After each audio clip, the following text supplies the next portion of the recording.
bagi saya berpolitik juga itu punya nilai. Iya. Yakin gitu loh, instrumen demokrasi salah satunya itu kan instrumen hukum. Iya. Demokrasi kan nggak bisa juga berjalan tanpa hukum. Iya, iya, iya. Jadi kalau kembali ke situ betapa kita melihat perjalanan demokrasi bahwa mereka mau melakukan pilihan monggo. Ya kan? Iya, iya. Mereka mau bersahabat dengan siapapun terserah. Tapi jangan lupa dong ada derita kawan-kawan di situ. Iya, iya, iya.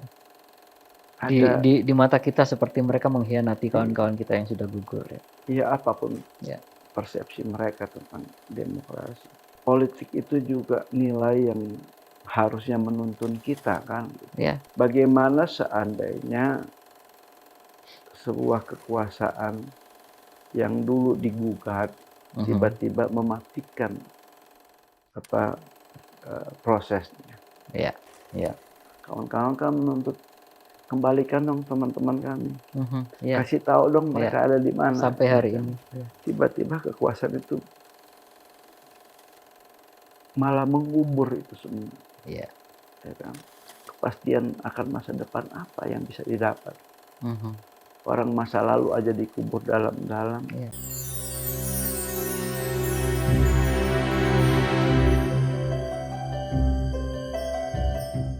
Iya. Kita 25 tahun yang lalu, 98, atau boleh mundur sebelum 98. Kalau kita hitung dari 98 sampai hari ini 2023, sudah 25 tahun. Betul. Dulu kita marah, hari ini pun kita masih marah. Panjang sekali umur marah kita ya. 25 tahun. Aduh, ya. Karena kan begini, dulu kita ngelawan Soeharto itu karena kita meyakini bahwa kekuasaan yang dibangun dia terlalu hegemonik. Ya, ya. Tiranik. Ya. Maka kita memimpikan sebuah masa depan generasi dan bangsa yang akan lebih maju dan beradab. Kan? Ya. Faktanya selama 25 tahun yang katanya berhasil seorang Jokowi yang diklaim lewat big data, kemudian diklaim lewat istilahnya approval ratingnya 80%, ya kan. Sekarang udah turun 70%. Oke, kalau perlu sampai 0 lah. Jadi yang dinilai itu pembangunan fisik, ya, kan, infrastruktur. Ya. Mirip kayak Soeharto dulu, fisik doang ya. Mirip kayak Dendles. Malah lebih parah nih Dendles nih ya. Dendles itu bikin jalan loh, jalan pos. Betul, ya. Ya kan? Iya. Yang namanya Anyar Panarukan. Ya. Saat itu juga mobil cuma satu mungkin. Atau bahkan mungkin belum ada mobil. Jalan pos ya. Jalan pos. Untuk ngantar pos aja kan. Iya. Terus kemudian VOC juga bangun kereta api. Lalu apa bedanya? Nggak ada bedanya kan VOC. Dan negeri ini kok jadi memang betul-betul dikelola oleh company, ya kan, perusahaan dagang. Company gitu. ya. Perusahaan kayak VOC dulu company kan? Iya company, betul. Betul company. Ya dalam praktek yang lain. Iya. Menurut saya ya kan. Ya Gubernur Jenderal sekarang mungkin bukan VOC ya. Maaf nih. Mungkin TOC. Apa itu? Tiongkok. Oh, I see. Ya. Jadi tinggal begitu ya. Iya. Tiongkok overnigging company ya kan? Iya. Ya gitu aja sebenarnya. Iya. Jadi memang dulu kita bukan dijajah bangsa Belanda, kita dijajah perusahaan. Perusahaan Belanda, dengan demikian orang Belandanya ikut gitu loh kan. Nah, sekarang ini kita melihat betul semuanya berjalan atas nama pemilu tadi itu yang 5 tahun. Pemilu ya.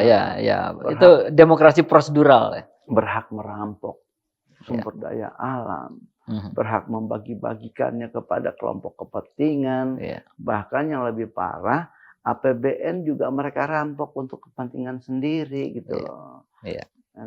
Nah, 25 tahun berjalan reformasi itu katanya ya kan mencita-citakan Indonesia emas 2045 ya kan gitu. Indonesia emas apa? Ya, emas Gibran maksudnya. Oh gitu ya. Ini jangan-jangan yang kita dapat nanti 2045 tuh apa istilahnya kaleng rengginang gitu. Iya. Bukan emas. Karena bagaimana memimpikan 2045 sebagai Indonesia emas, praktek kekuasaannya seperti ini. Ya. Praktek demokrasinya seperti ini, ya kan? Ya. Praktek hukumnya seperti ini. Ya. Ini kan berkelindan dengan suatu saat nanti kepercayaan dunia internasional terhadap bangsa ini. Distrust. Kan? Distrust kan. Ya. Nah, distrust ini juga bisa kemudian menghinggapi masyarakat kita. Betul. Kan kayaknya sekarang sudah mulai muncul nih. Bagus malah. Ya. Ya kan? Ya. Jadi kekuasaan juga harus diajarkan. Ya. Kalau zaman dulu harus diingatkan terus. Kalau zaman dulu kita diajarkan ajarkan rakyat melawan kan gitu. Iya. Ya memang harus sekarang ini setelah 25 tahun kita juga kan berhak untuk melakukan apa ya peninjauan ulang gitu kan. Ya. Atas jalannya seluruh rangkaian reformasi yang kita cita-citakan. Kalau memang kondisi dan keadaannya tidak lebih baik, ya kita harus tetap mengajarkan rakyat untuk melawan dong. Betul. Ya kan? Kita aslinya aktivis kok. Ya kan? Lo mau penjara, kata kita zaman nggak takut, gitu kan. Kalau umpama dilempar molotov, kita bilang nggak kena kan gitu. Ditembak pun kan nggak, kita masih sempat bilang begitu. Tapi kalau saja adik-adik mahasiswa ingat ya, di Semanggi itu ketika desingan peluru membombardir adik-adik mahasiswa gitu ya. Teman-teman mahasiswa pada saat itu kan, apa iya mau diulang kembali gitu loh. Itu. Ya. Sekarang ini ada kesadaran baru mahasiswa. Setelah kakak-kakaknya yang udah mulai apa ya, tua sih enggak. Ya kan? Karena dulu kita masih muda makan juga sembarang ya. Iya. Meskipun rambut kita sudah sama-sama putih. Iya, sama-sama putih ya kan. Jadi masa ini sekarang adik-adik mahasiswa itu juga melihat, yang tua-tua aja. Ya kan senior-senior masih turun ke jalan berteriak apa segala macam, mereka juga kemudian merasa disemangati. Jadi generasi baru telah hadir. Ya, kita perlu transfer spirit itu ya kembali. Spirit tentunya kita dukung mereka. Kalian tidak sendiri. Ya. Kalaupun ini adalah momen untuk mempertemukan kita. Ayo. Ini kekuasaan udah nggak benar. Jadi saya menganggap forum ini bukan sekedar kita menolak lupa. Dari menolak lupa ini kita mau Indonesia yang kita cita-citakan kan? Demokrasi yang baik, hukum yang tegak, ya kan? Keadilan yang bisa dirasakan oleh rakyat banyak. Setiap orang. Kalau bahasa sederhananya, ya kan, makan itu harus sampai ke piring-piring rakyat. Tapi bukan juga janji kasih makan gratis. Ya, makan siang gratis janjinya. Salah satu siang gratis. Calon presiden. Pertanyaan kalau itu terjadi, ini kan, aduh. Makan siang gratis itu menurut saya itu sangat menghina sekali itu, menghina rakyat. Aku mau tanya itu cateringnya siapa? Siapa yang megang proyeknya nanti? Bakal bikin perusahaan catering baru ya kan?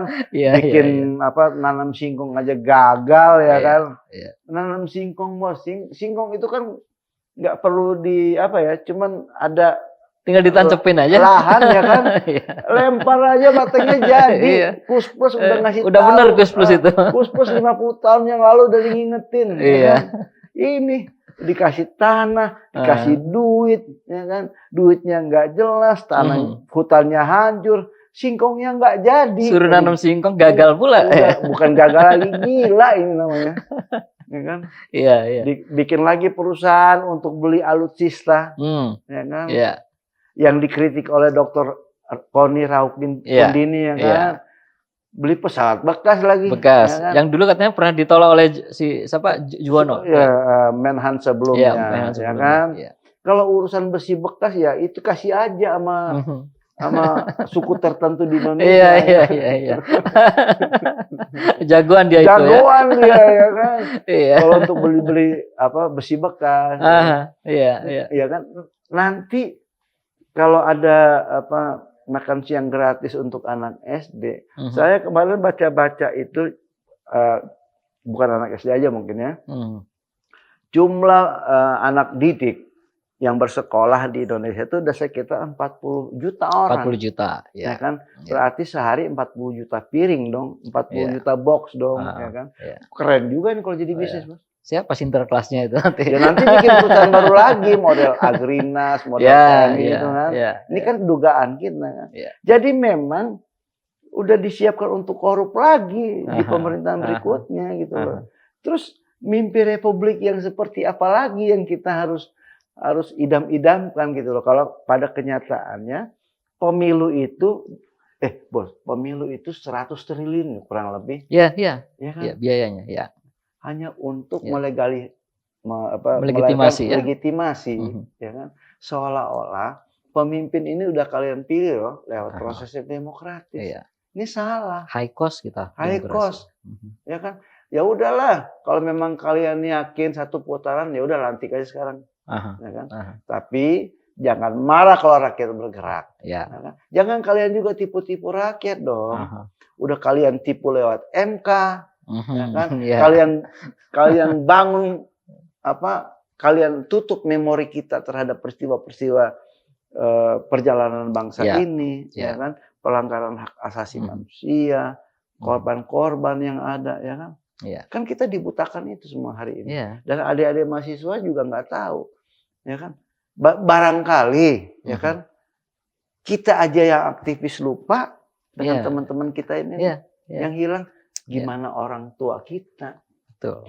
Yang nggak terlibat secara langsung. Mereka pasti akan lebih lupa daripada kita. Ini tadi kita masih ngomongin 98. Belum kita ngomongin soal 65 misalnya.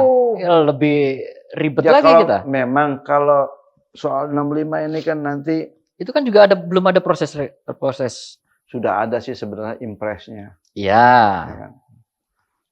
Tapi konkretnya kan belum. Ini kan Republik Kertas, Bos. Iya, di atas kertas oke lah ya. Pokoknya kertas dulu aja. Kalau kita ngelihat proses hukum di Indonesia, ya karena latar belakang saya sebagai sarjana hukumnya advokat ya, tapi saya nggak malas bicara-bicara teknis-teknis. Yang konkret-konkret aja lah kita. Konkret aja lah ya kan. Oke. Mahkamah Konstitusi hancur, peradilan yang lain hancur, ya kan itu baru satu sisi. Bagaimana kemudian investasi merongrong rakyat. Rempang contohnya. Kasus kemarin. Jadi nyaris nggak ada bedanya Orde Baru Orde hari ini. Fenomenanya udah muncul. Tapi nanti kita elaborasi itu. Kita break dulu. Kalau kemudian rakyat menghendaki perubahan, kan? Orang yang pertama akan dituntut oleh masyarakat buka file tentang korupsinya keluarga Jokowi, kan bisa begitu? Maka dia harus diamankan dulu, dugaan saya saja, kan? Kemudian MK untuk meluluskan ambisi politik, kan? Maka MK diintervensi. Dan itu udah jadi pengetahuan publik. Sangat telanjang. Iya, publik marah. Lalu kemudian publik juga jangan-jangan waktu 17 Agustus dia pakai outfit namanya Amangkurat. Jangan-jangan hari ini dia tuh sudah memposisikan dirinya sebagai Amangkurat baru gitu loh. Tapi kan kalau kita mau lihat hari ini nih, ini juga pendapat saya. Gibran ini adalah putra mahkota yang belum cukup umur, kan? Maka dia dititipin ke patihnya Prabowo lah, kan? Nanti ketika dianggap cukup umur, ya udah atas nama demokrasi lo jadi baru dia yang naik.